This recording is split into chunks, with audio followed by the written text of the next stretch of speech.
Let us start with the next chapter, that is issue of debentures. The chapter issue of shares we have just completed.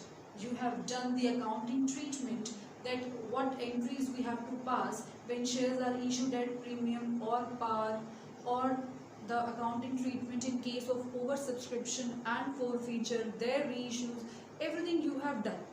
Now we are going to start with the next chapter, that is issue of debentures. The accounting treatment of issue of shares and issue of debentures are almost the same. The same kind of entries we have to pass. The same conditions which were there, which applies on the issue of shares, the same conditions will be applicable on issue of debentures also. Like a company has to issue a prospectus. The way we issue a prospectus in case of issue of shares, the same way we have to issue the prospectus for before issuing the debentures. Now it's up to us, it's up to the company, that whether company is calling the amount in one go or in installments. So same way debentures can also be they can also be fully called up. Fully called up, so by now you must have understood these terms now. Fully called up means it depends upon the choice of the company, that whether company wants to get the full money in one go. Like here, if the value of debenture is rupees 100, then it depends upon the company, that whether company wants to collect rupees 100 in lump sum or in installments. So the way we had installments in issue of shares, same way the installments are there in issue of debentures also. That first of all, application, allotment, first call, final call, everything is same. The way we pass the journal entries there, the same way we have to pass the journal entries here also. The concepts of calls in arrear, calls in advance will be same here also in this case, like issue of debentures. But there are only few basic differences. Like, just recollect the first entry which you used to pass. The first entry was bank account debited to share application. Replace the word share with the word debenture. So here the entry becomes bank account debited to debenture application. There you pass the second entry is share application to share capital, but here you pass the entry debenture application to debenture. You will not use the word debenture capital. Why? Because debentures are the liabilities. The money which we get from the debenture is a kind of loan. Loan given by the person who has purchased the debentures from us. He is just taking one certificate from us and he is giving money to us. So the money which the debenture holder or the person who has purchased the debenture, the money which he has given, that money is a kind of long-term loan for us. That's why debentures are non-current liabilities and we have to repay this money. That's why we can never use the word capital, because this is not a capital, this is a loan. I hope this point is clear. Secondly, whenever we write like this entry, bank to debenture application or debenture application to debenture, we have to prefix here the rate of interest which a debenture is carrying. Like in this question, the debenture is carrying the rate of interest of 10%. It means that we have to write this word 10% in all the entries. This 10% means that we have to give interest to the debenture holder at the rate of 10% per annum. So I hope this point is also clear to you, that we are not going to use the word debenture capital and we have to prefix the rate of interest also. Then the next point is, as per section 39 of Companies Act 2013, the clause of minimum subscription applies here also. You remember minimum subscription, that is of 90%. It means that suppose if we issue the debentures of rupees 1 lakh, let's say if the person have purchased less than 90,000 rupees debentures from us, then we can't make the allotment. It means that for making the allotment of the debentures, at least 90% subscription we need to get. This clause is also same, and we have already done this clause in the chapter shares. In shares also, at least 90% subscriptions are required for making the allotment of the shares, and same in case of debentures. So students, each and every point here is same. All the entries are same. Concept of calls in arrear, calls in advance, everything is same. We just have to replace the word share with the word debenture.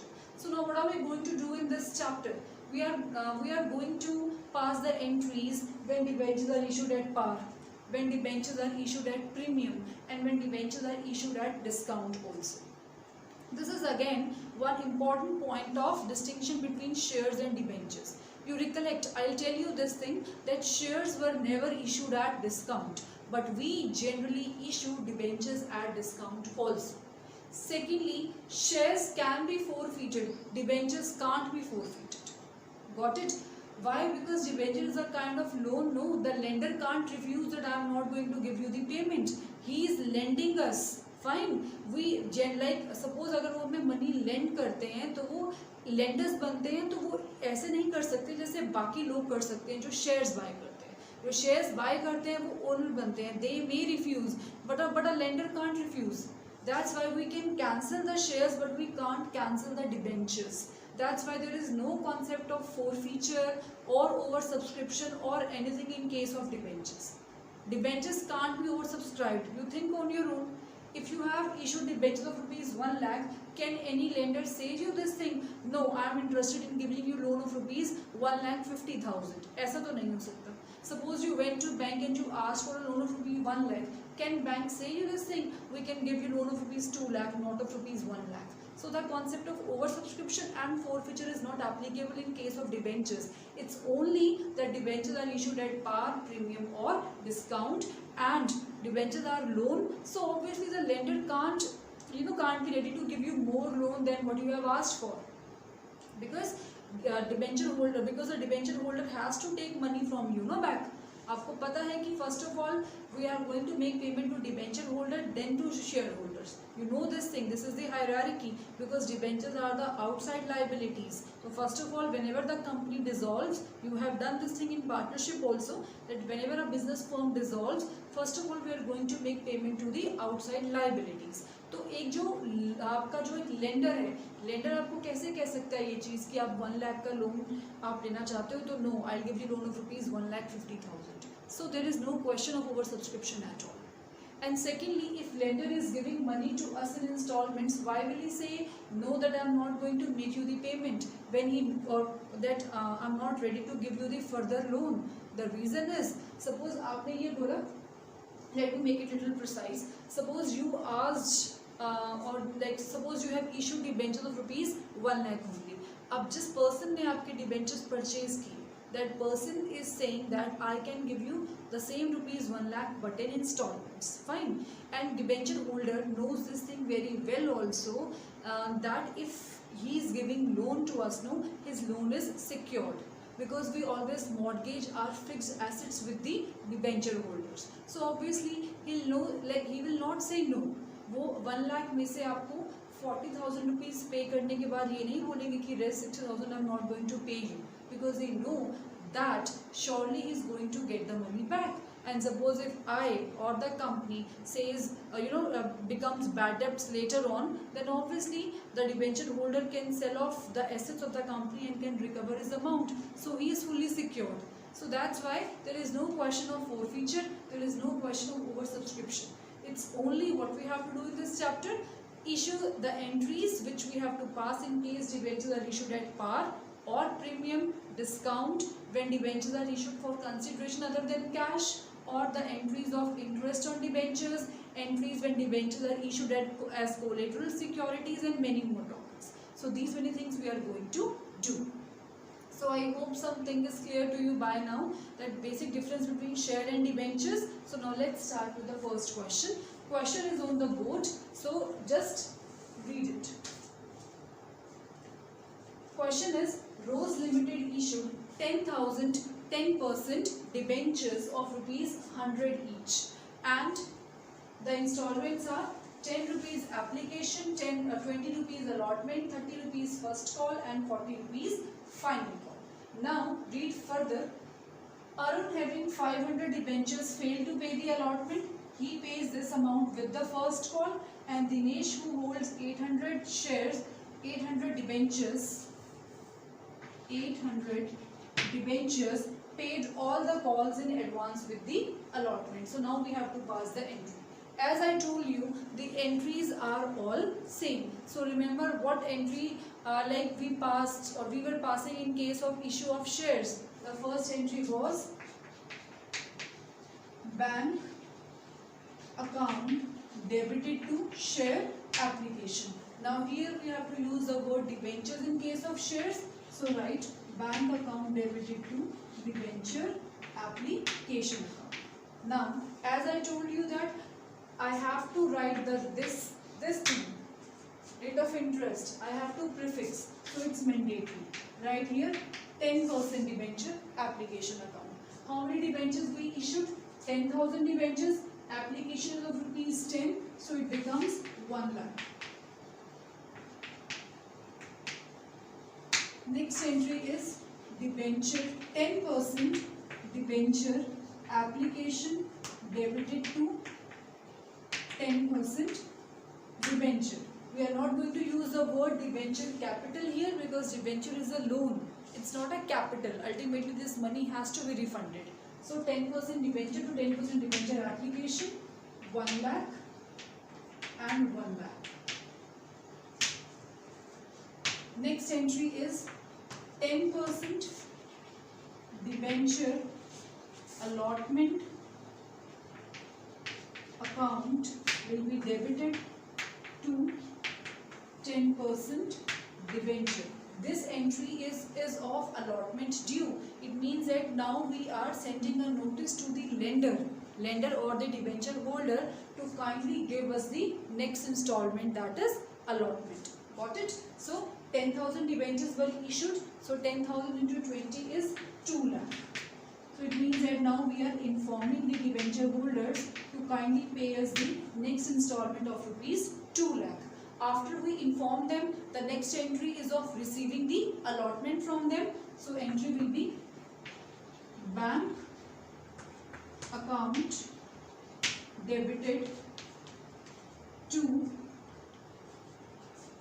debenture allotment. 10% debenture allotment. So now read it. What's given that? Arun having 500 debenture failed to pay the allotment. It means Arun did not pay allotment on 500 debentures to us. It means 500 into 20, that is 10,000. This amount we haven't received. We have not received this amount yet. Then the next is, and Dinesh, who holds 800 debentures, paid both the calls to us in advance. And the one who is having 800 shares paid both the calls. Both the calls means first call as well as final call. So it means Arun having 800 shares paid first call of rupees 30 and final call of rupees 40.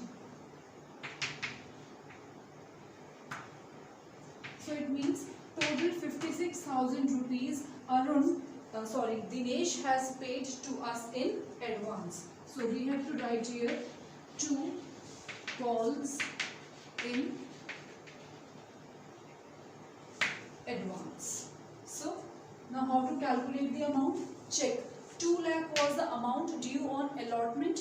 10,000 I have not received. It means 1 lakh 90,000 and 56,000 I have received in advance. So in bank how much money have come?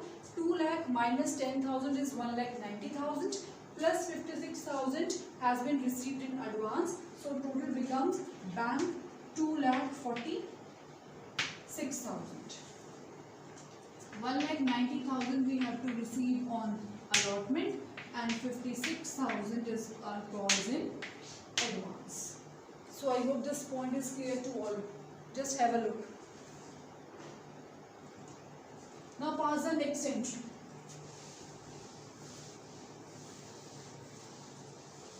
Pass the next entry now.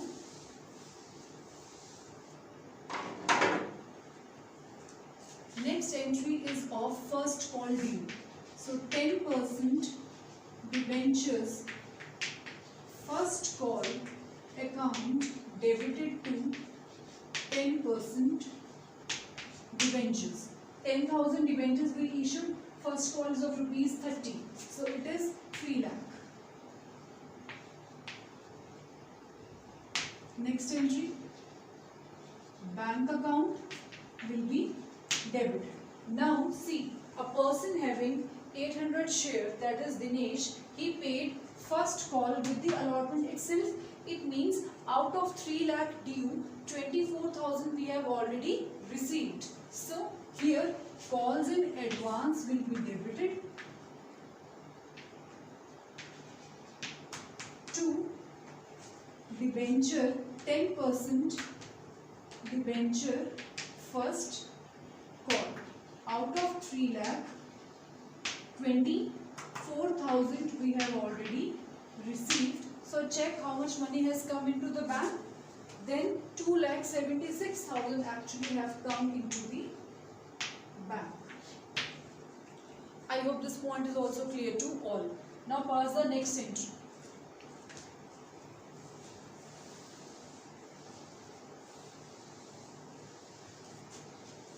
Now see, one more line is written over here that Arun having 500 debentures failed to pay the allotment, but however he pays this amount with the first call.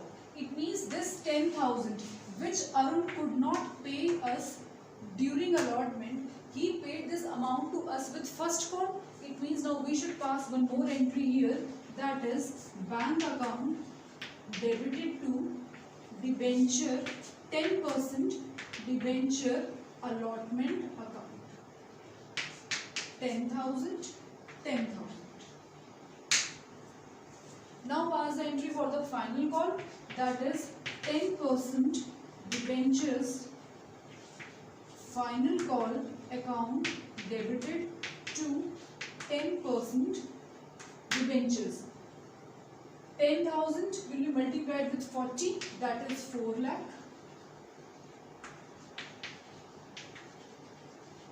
Now again pass the next entry. Next would be bank account debited calls in advance debited to 10% debentures final call. Now see how. Again Dinesh having 800 shares paid first call, final call with the allotment itself. It means if 4 lakh rupees was due on second call, then out of 4 lakh, 32,000 we have already received in advance. So now check how much money has come into the bank in this case. It would be 3,68,000 we have received. So this is all about the question, and the question is over.